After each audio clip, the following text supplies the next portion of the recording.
treta qualquer de família. Aos 13 foi quando eu tive coragem de contar pela primeira vez para um tio meu o que estava acontecendo. A real é que desde os 8 eu vivi um inferno dentro de casa. A minha mãe saía para trabalhar antes de clarear e só voltava de noite. Eu acordava, ela já nem estava mais lá. Quem ficava comigo era meu pai. No dia que eu consegui contar as paradas que ele me obrigava a fazer, o meu tio entrou com uma denúncia na justiça contra ele. Só que as coisas só ficaram mais tensas depois que a nossa família ficou sabendo o que estava rolando. Isso mexeu muito com todo mundo. Eu vi a minha família ruir, sabe? Aos poucos, minha família foi desabando. A minha mãe disse que não acreditava em mim.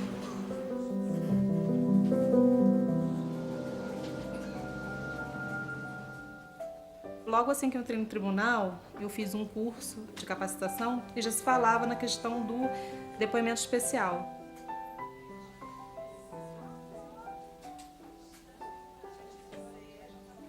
Pensaram num projeto, um projeto piloto, para ser utilizado no segundo juizado da infância.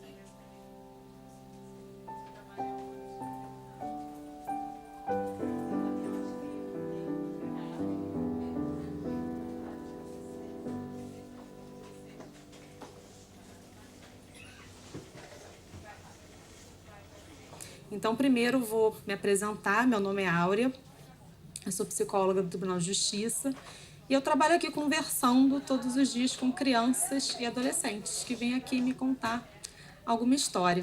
E depois que você contar um pouquinho de você para a sala de audiências te conhecer um pouco melhor, a gente vai pedir para você contar a sua história do seu jeito, do jeito que você puder lembrar.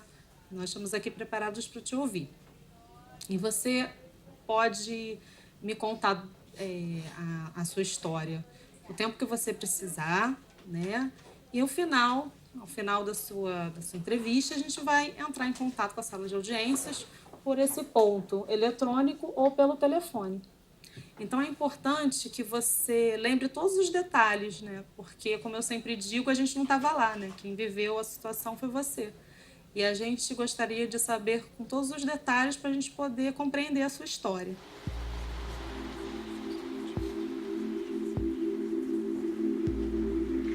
Minha primeira reação, claro, é cheia de pensamentos sombrios, carregados de ódio, de ressentimentos, né?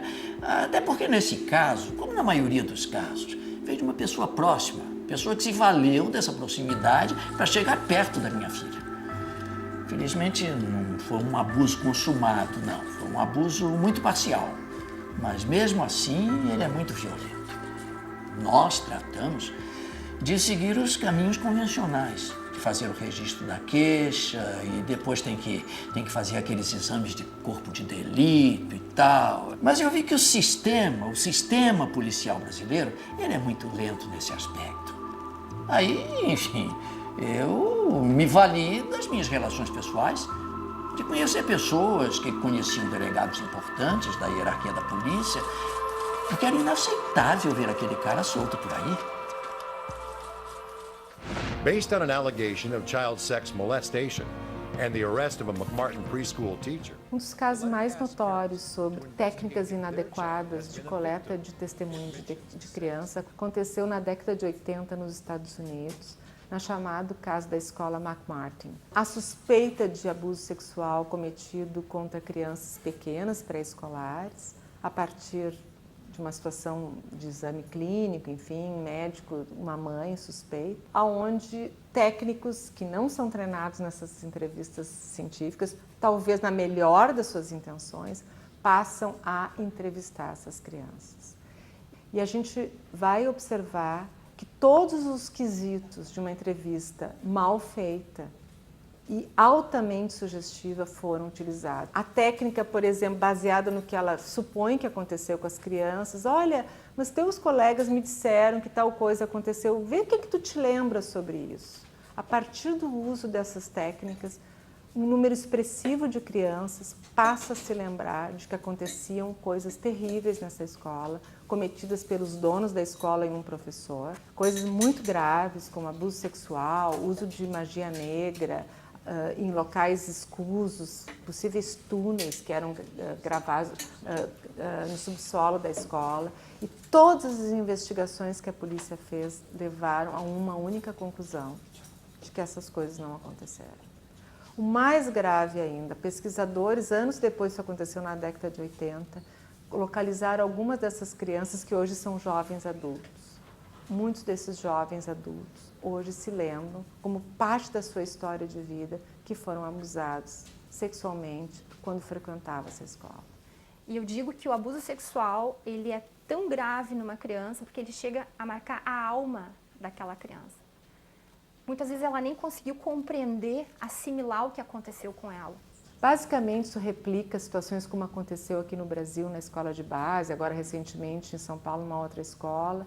E, infelizmente, esses casos não são únicos, são centenas de casos como esse ao redor do mundo. Conversando com o meu orientador, senti a necessidade de fazer uma pesquisa empírica sobre se isso realmente existe no nosso sistema e se existiam políticas para minimizar ou reduzir danos. Fui muito feliz na época, falando em termos de pesquisa científica, em 2007, quando procurei o fórum.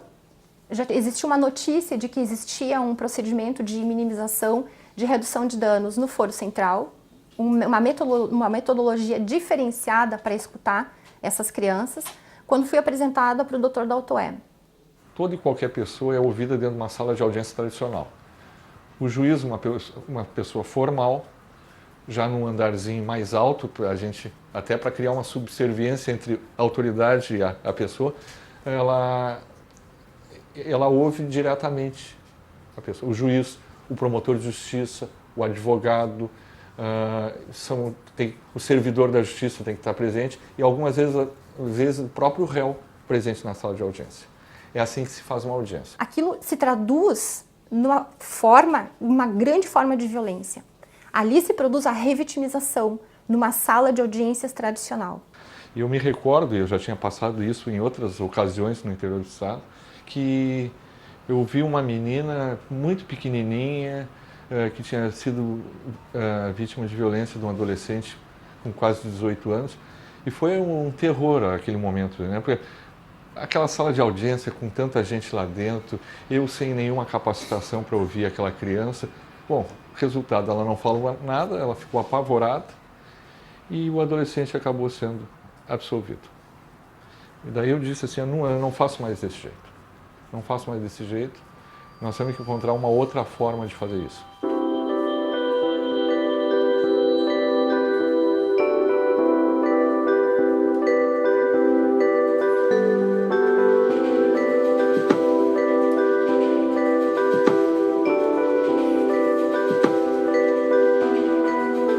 Nós temos uma alegação muito grave, que é que um adulto está cometendo atos de abuso sexual contra a criança. Isso precisa ser dito. Aconteceu um crime. Aconteceu um crime e a gente tem que fazer alguma coisa.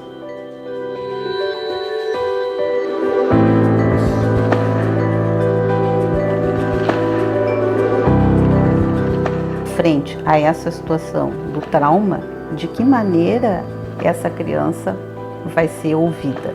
Mas como fazer? Partindo de que ponto?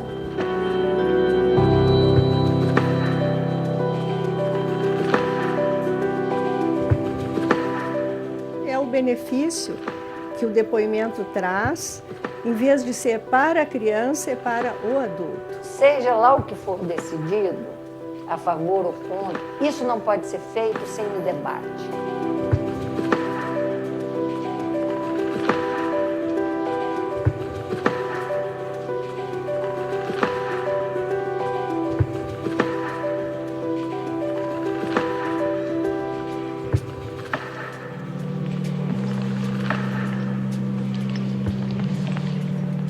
Nesse sentido, o depoimento sem dano é uma grande descoberta, sabe? Que reconfigurou o sistema convencional e até opressivo dos depoimentos infantis.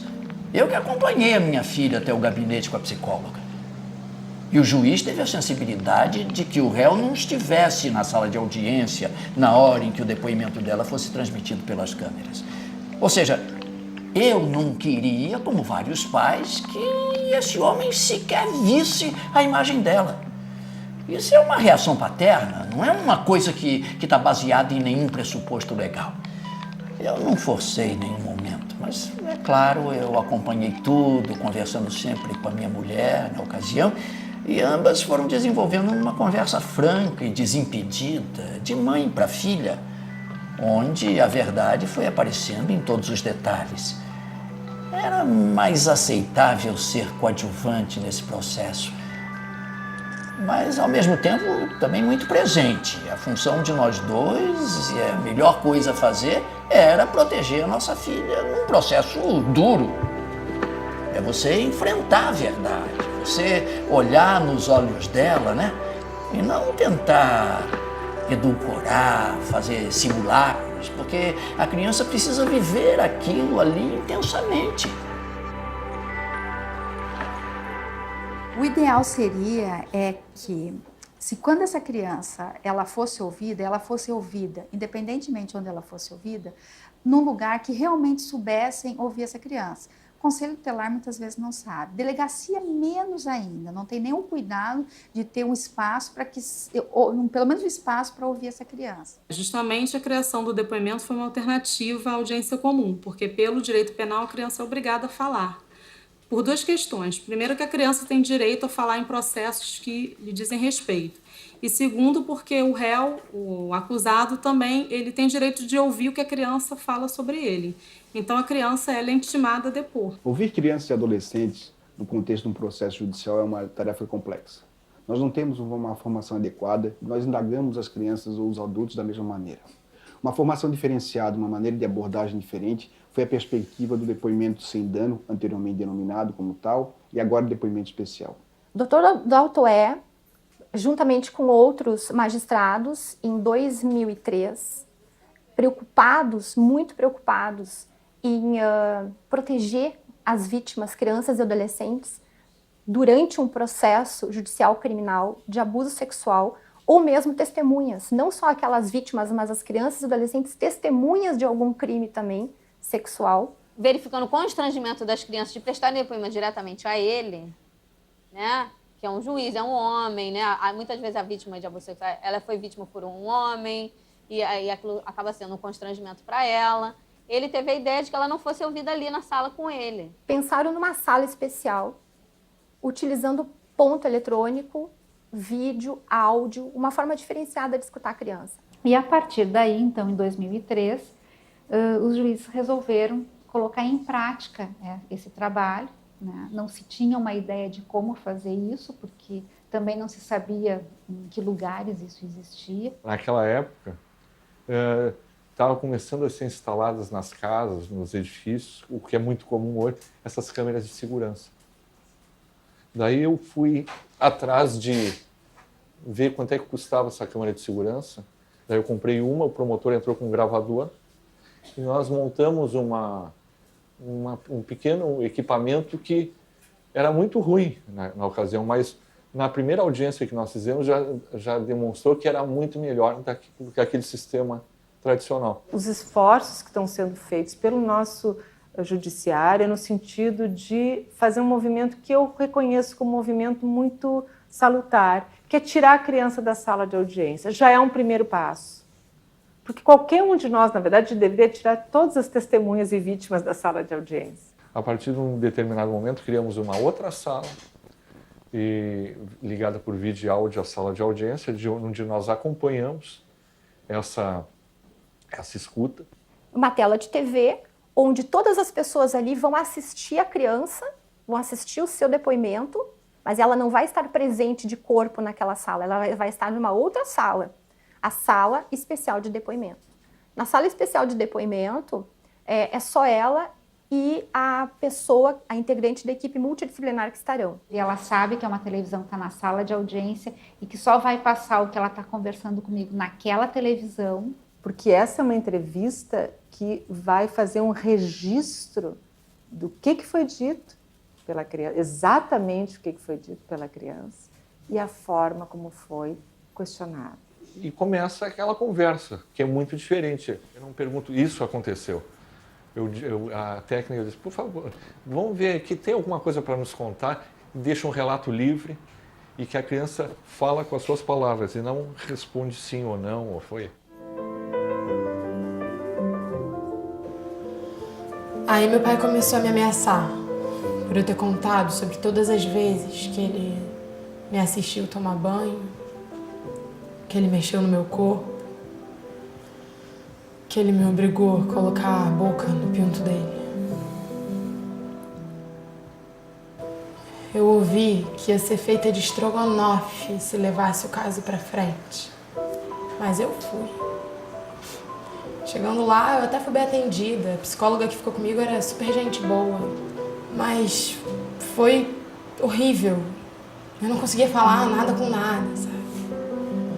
Eu senti um medo que eu nem sei explicar. O fato de ter sido pelo caminho do depoimento sem dano ajuda muito, como foi o caso de nossa filha. Era importante na preparação que ela perdesse qualquer resistência em contar a verdade. Tornar isso consciente para ela, entendeu? Para a polícia, esse assunto se tornou muito importante no Brasil. A polícia tem tratado de colocar lá pessoas com perfil específico, mas realmente eu volto a dizer que o resultado prático, a busca policial e tal, isso só aconteceu depois de eu me valer das minhas relações pessoais. Através de amigos, sobretudo de um promotor. Chegar às pessoas importantes da cúpula da Polícia Civil para dar um empurrão, porque senão o cara ia ficar muitos meses mais em liberdade. Mas o atendimento em si, nas delegacias, foi bastante razoável.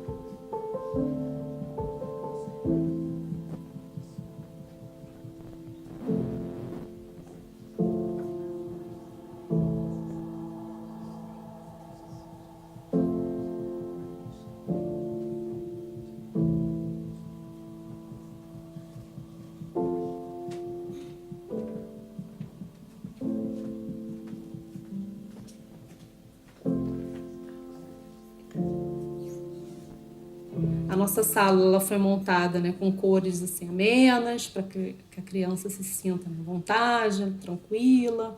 A criança tem brinquedo, tem lanche, então ela pode se sentir à vontade no Tribunal de Justiça, como uma alternativa de uma audiência tradicional, em que a criança ela ficava numa audiência comum na frente do juiz, do promotor, da defesa e do réu algemado, olhando para ela e os adultos fazendo uma série de perguntas inadequadas sobre o abuso sexual que ela sofreu. Ela está sendo ouvida por pelo menos 4 pessoas para falar de um fato difícil, da sua vida íntima, na frente de estranhos. Se é constrangedor para um adulto, quiçá para uma criança.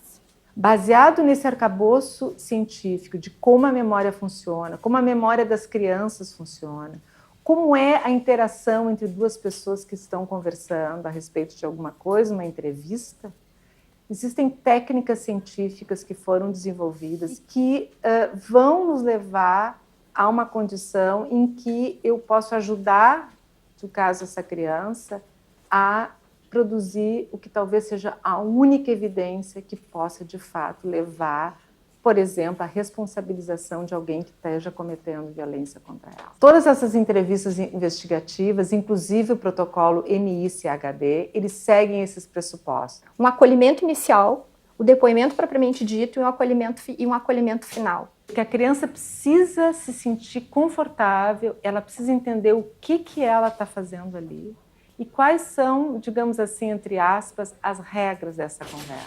Então, a gente é responsável, sim, pela criança vir passar por essa entrevista. A gente quer saber o que aconteceu com essa criança, se ela precisa de algum respaldo, se ela precisa, de repente, de um outro encaminhamento para algum outro órgão público.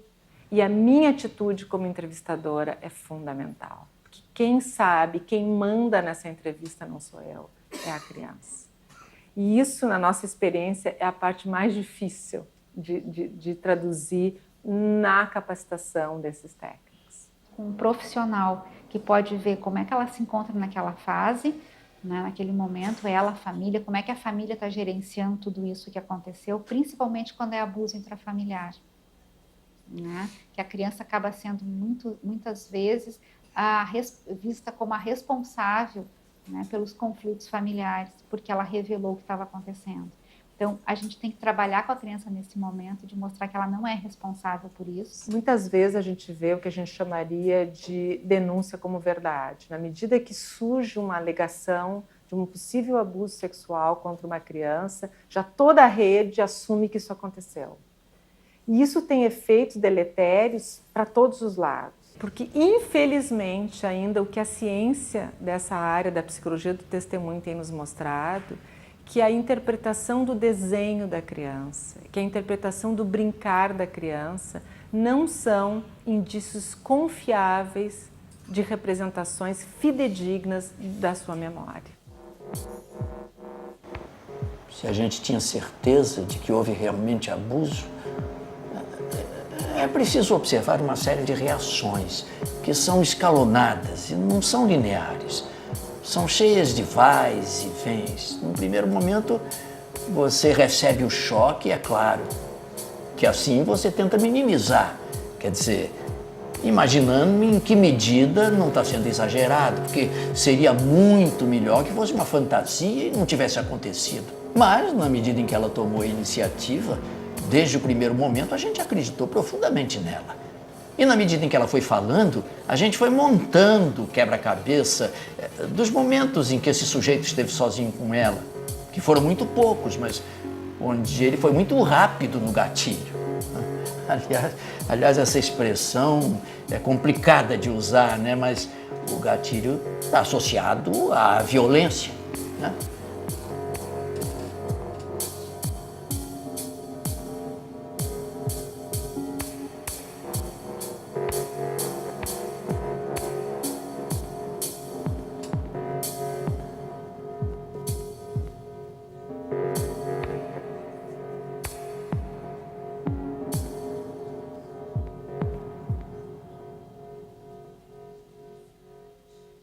Nós tivemos um grande impulso na prática do depoimento especial aqui no Brasil, quando incorporou a essa ideia a ONG da Rainha Silvia da Suécia, a Child.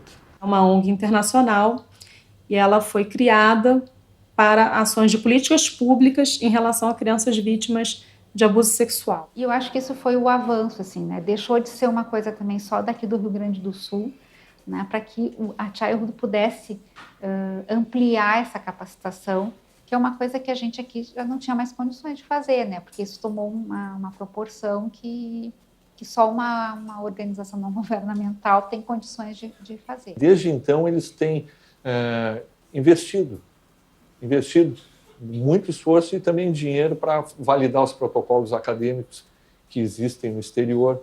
Resolveram fazer uma cartografia, né, para ter um panorama geral no mundo, assim, de que existia em trabalhos para não revitimizar as crianças, né, nessas situações e em outras. E aí, o Dr. Doutoé, com essa ligação com a Childhood, o nosso trabalho acabou aparecendo nessa cartografia como o trabalho de quem representava o Brasil. Eles que têm essa parceria com o CNJ, para o tempo todo rever a metodologia, eles agora estão criando um protocolo brasileiro para que todos os tribunais trabalhem da mesma forma, porque atualmente cada tribunal tem um protocolo diferente. Então o papel deles junto aqui com a gente é fundamental. Eles têm como principal projeto deles no Brasil o depoimento especial, o depoimento sem dano. O Conselho Federal de Psicologia convocou uma série de reuniões para que nós pudéssemos debater acerca da proibição ou não do depoimento sem dano. E como tal, o Conselho foi bem democrático. Eu havia escrito um texto, um livro da Luciana Potter, denominado Depoimento sem dano e o advogado do diabo.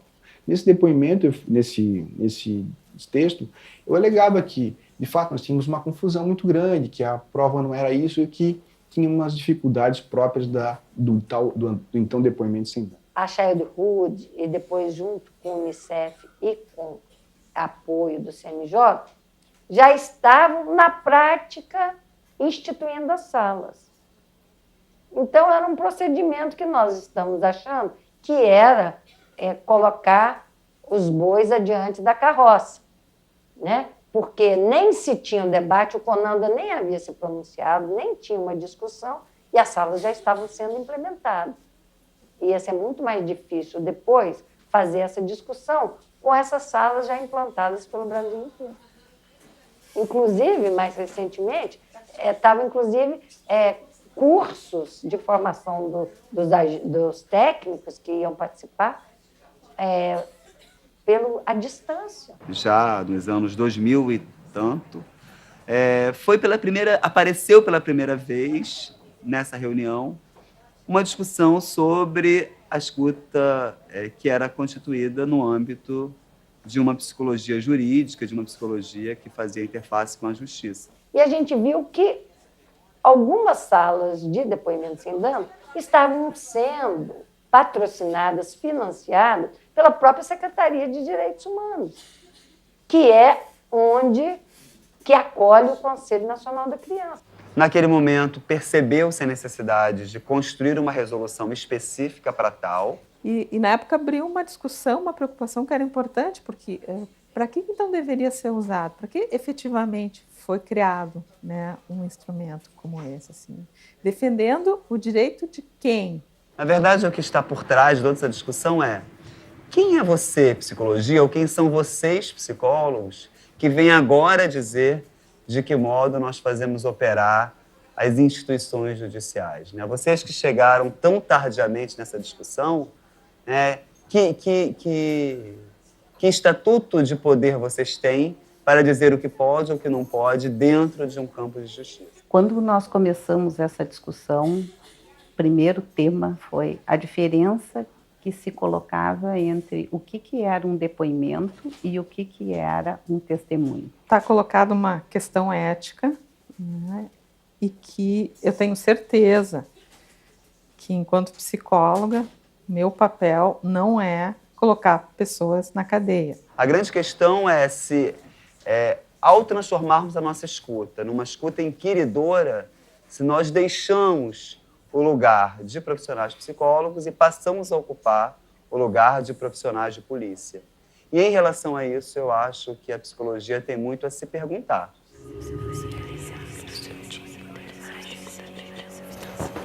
O juiz decidiu.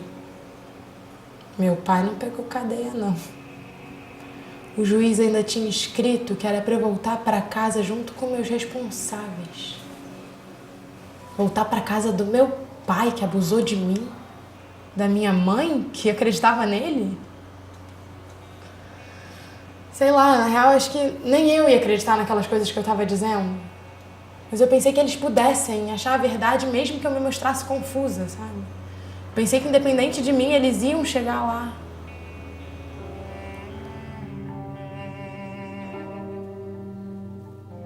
Eu gostaria de saber como o Estado assiste, nesses casos, crianças que passam por isso e que a família não tem condições de pagar um psicólogo, um psicanalista, um psiquiatra.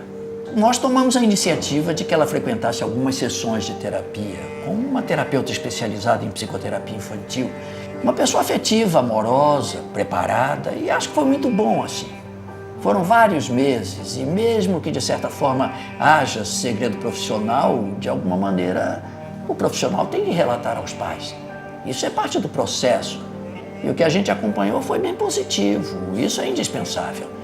Eu acho que isso é importante, muito importante. Isso tem que ser feito quantas vezes forem necessárias. 1, 2, 3 sessões, quase que como uma pré-terapia. Enfim, para que a criança confie na pessoa que vai conduzir o depoimento. Por mais que o outro lado possa contestar, querendo dizer que o depoimento pode ser manipulado ou não, tem que ter esse aspecto de preparação. E essa triangulação da criança que é vítima, os pais e o psicólogo ou psicóloga que acompanha, isso é fundamental. Eu gostei muito desse método. Estou absolutamente convicto de que o depoimento sem dano é um grande avanço da justiça. E o aperfeiçoamento dele vai se dar pelo processo de uso.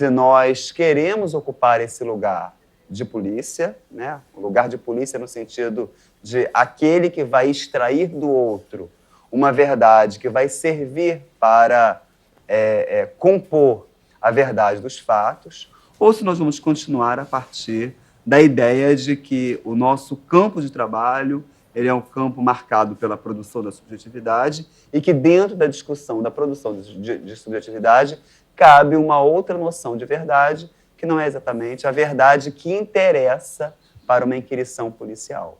Então, independente se a criança está falando a verdade real, a verdade verdadeira, o psicólogo diz, bom, eu acredito em você, porque está acreditando que aquela verdade é subjetiva. Ela se constituiu como uma resolução controversa, no sentido de que ela acaba fazendo com que uma série de vozes de dentro e de fora da psicologia brasileira fossem favoráveis e contrárias à própria resolução, e essa resolução ela acabou se tornando um objeto de disputa. Ela ficou uma resolução mais principiológica, né, de princípios.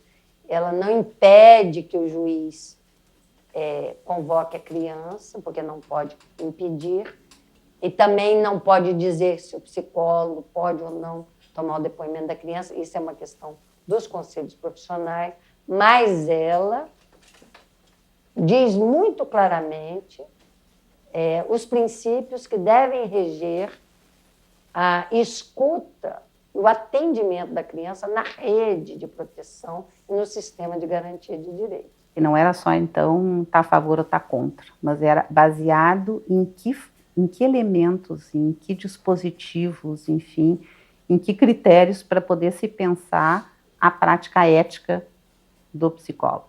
Sinto essa necessidade de que as instituições se preocupem mais com a escuta protegida. Não que todas querem ouvir a criança de forma protegida. Ela não precisa disso. Ela só precisa ser protegida e escutada 1 ou 2 vezes no máximo. Coloquei ao Conselho Federal que achava muito complicado, do ponto de vista jurídico, fazer uma resolução, porque ela seria derrubada pela cruzada do bem. Eles não entenderam muito bem, porque para eles parecia antidemocrático que um poder judiciário se metesse na autonomia de um Conselho Federal no que se refere à regulamentação da sua profissão. Eu disse os paranoicos não têm limites, eles vão fazer isso, vão derrubar, porque a cruzada é do bem. Qualquer um que vá contrário parece ser representante do diabo. E é isso que vai acontecer. No entanto, o ativismo jurídico é muito grande e essas 2 resoluções foram suspensas. O Ministério Público do Rio de Janeiro, junto com o Ministério Público Federal, ingressamos com uma ação para suspender a resolução do Conselho de Psicologia que punia os psicólogos que participassem do depoimento especial. Então, essa resolução foi suspensa.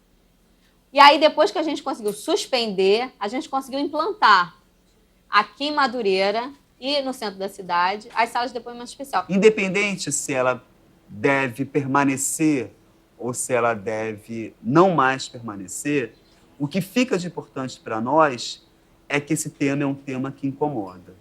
E todo tema que incomoda nos interessa, né? Interessa politicamente, interessa a discussão política, tudo aquilo que incomoda, porque só incomoda porque produz mudança no mundo. Daí que nós temos hoje uma crítica muito forte em relação à maneira pela qual se criou o depoimento especial, anteriormente denominado depoimento sem dano. O depoimento sem dano não era de um pedantismo absurdo que chegava a dizer que não tinha dano antes da sua realização. Era deslizamento imaginário puro. Nós tínhamos o que? A incapacidade de juízes e promotores de fazerem pergunta. Eles são incapazes, ou seja, são incompetentes, e buscam, através da instrumentalização, da indicação de um personagem ou outro que vem como mandatário, realizar o trabalho sujo. Ele não sabe, ele tem medo de se cortar, ele tem medo de fazer as perguntas erradas, de perder a prova. A preocupação nos folhetins do depoimento sem dano, com todo respeito a quem se preocupou com isso, foi melhorar a qualidade das condenações e jamais uma preocupação ética com o sujeito. O depoimento sem dano, que hoje já foi rebatizado de depoimento especial, ele foi montado, esse projeto, em cima da perspectiva de proteção à criança. Só que, quando a gente se depara, chega mais perto, a gente pode perceber que de proteção à criança não há nada.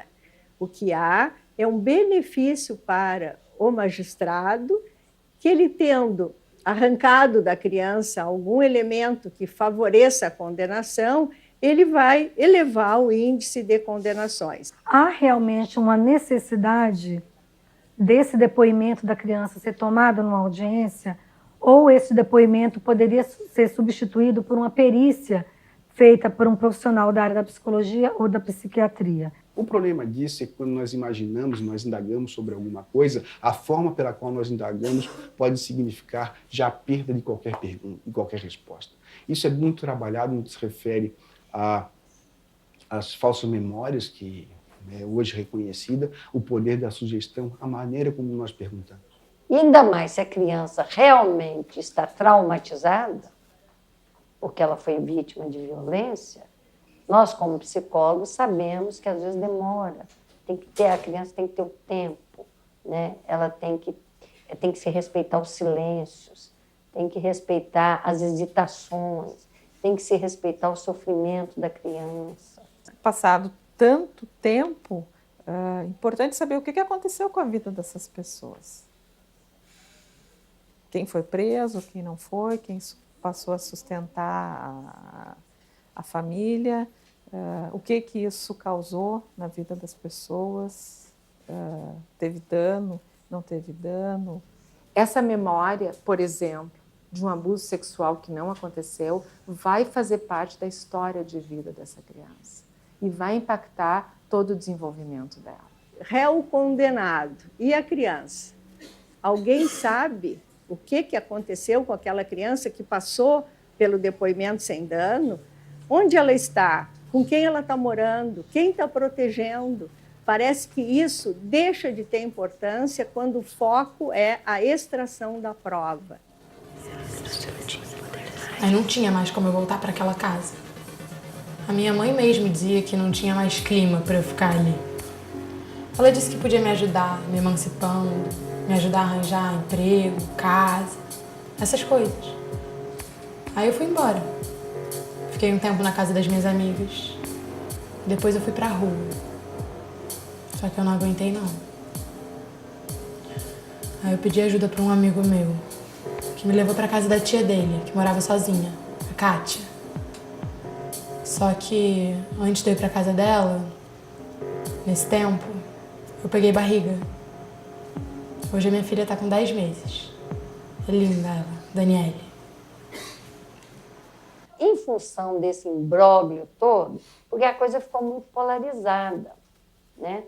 É difícil de fazer a discussão, porque as pessoas, alguns ou são contra, a favor, e tomaram uma atitude, assim, às vezes até de xingar. Eu lamento muito que nós não tenhamos uma discussão séria, porque se trata como se fossem as pessoas do bem contra as pessoas do mal. Acho que esses componentes revelam a complexidade dessa situação e que nós, como profissionais que estamos preocupados com essa questão, temos que nos basear cada vez mais no que a ciência tem avançado nessa área e não no que eu acho. Até alguns diziam, mas vocês não querem mercado de trabalho? A gente quer um mercado de trabalho condizente com a formação profissional, condizente com a ética do psicólogo, não qualquer coisa. O que se trata, na verdade, é da gente promover, de todos nós, né, integrantes desse sistema de garantia de direitos, promovermos a garantia dos direitos da criança e adolescente, a defesa desses direitos, de forma a não violá-los. Essa iniciativa de buscar as pessoas que são favoráveis e que são contras é importante para a gente ter um contraponto, né? Nós não podemos, por exemplo, fazer uma discussão e colocar numa mesa só pessoas a favor ou só pessoas contra. Mas eu acho que, para além disso daí, a questão do depoimento é uma coisa visceral. Essa celeuma, essa grande discussão, essa briga, as pessoas parecem que estão levando para o lado pessoal, né? E não é por aí. Que eu queria concluir dizendo que o malefício que esse tipo de ação humana, ou seja, o abuso à criança causa, é universal. Parece que há determinados países onde isso é consentido, onde inclusive o pai, dentro das estruturas patriarcais muito ortodoxas, pode fazer tudo o que quer.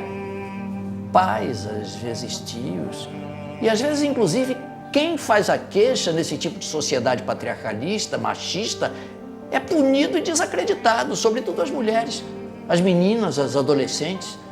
Então esse é um assunto cujo debate cresce hoje no mundo. Eu acho que o combate sistemático a isso é uma das coisas significativas da evolução da nossa civilização.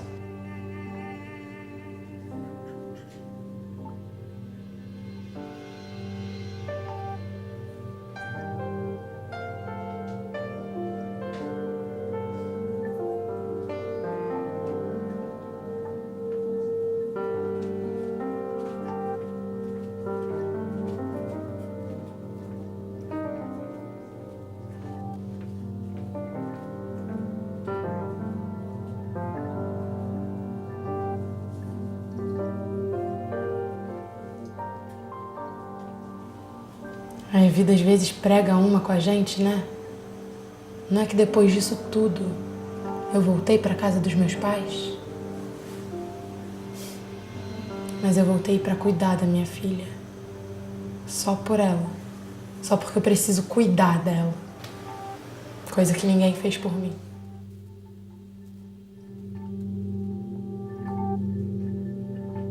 Uma coisa nós temos certeza, que a palavra aberta para o sujeito é alguma coisa que, no que se refere a crianças e adolescentes, é muito complicada.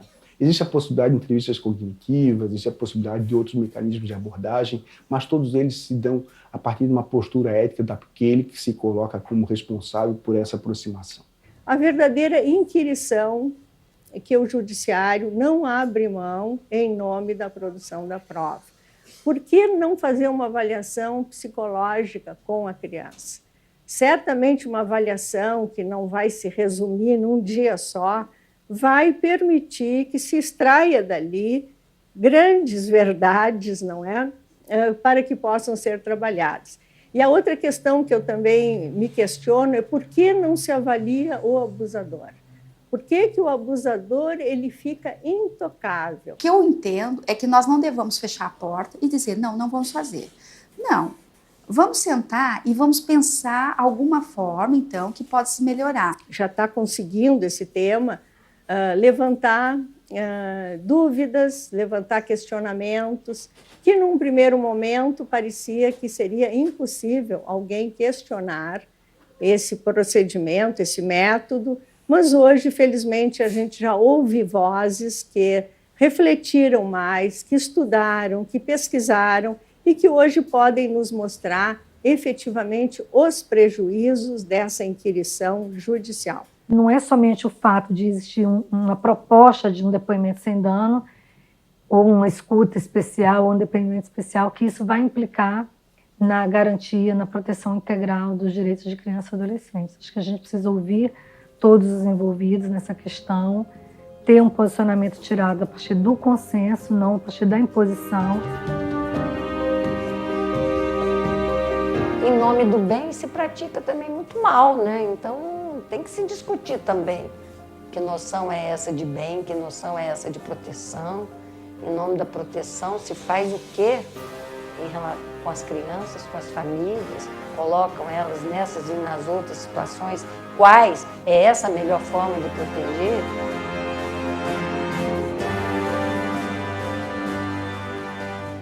Portanto, todos nós acreditamos, tanto os psicólogos, como os assistentes sociais e como os juízes também que são a favor e os que são contra, porque também existem muitos juízes que estão contra, todos querem o bem da criança. Ninguém tem má fé nessa história.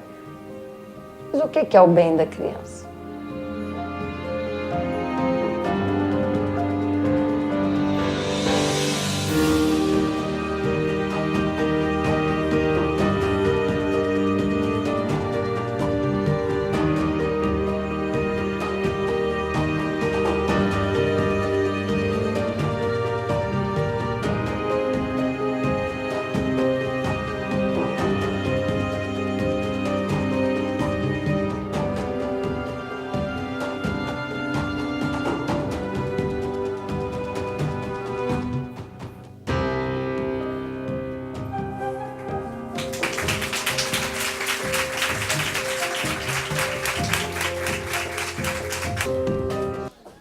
Gente, a gente nesse momento não há previsão de debate, né, para o filme. Nós nos comprometemos hoje com os colegas, com a Silvia, da gente fazer um dia para debate, para discutir o filme, porque é um primor, né? É um documentário muito importante e nós precisamos muito dessa discussão, né? Então, a gente quer agradecer muito a produção desse documento, o registro dessa prática, ainda muito incipiente no nosso Estado, mas já num momento em que a gente vem amadurecendo, né, a discussão, e propor a vocês, então, que a gente marque no nosso grupo de trabalho, né, no nosso fórum, um dia, para que a gente possa discutir e promover um debate, né, com perguntas e com questões sobre isso. A Silvia está aqui dizendo que na UERJ, no dia 4 de julho, qual o horário? 6h30 da tarde, vai haver, então, um debate a respeito do documentário. Quem está organizando é a Ana Paula Uziel. Vem falar, fala aqui. Fala aqui, Silvia. Oi, gente, boa noite. Sei que está todo mundo cansado, mas assim, vão ter vários debates, estão acontecendo outros também. Na UERJ, dia 4 de julho, na UFRJ, em agosto, né? E a gente vai montar um Facebook Ouve, né? No Face Ouve. Aí vocês lá procuram, que vão estar todas as informações, tá ok? Vão ter vários eventos, vários debates, estão acontecendo já. Mas a UERJ é o próximo. Obrigada, boa noite. Alice Birman, atriz que está no filme, queria que viesse aqui também. Ela está aí, ela morre de vergonha. Maravilhosa, jovem atriz.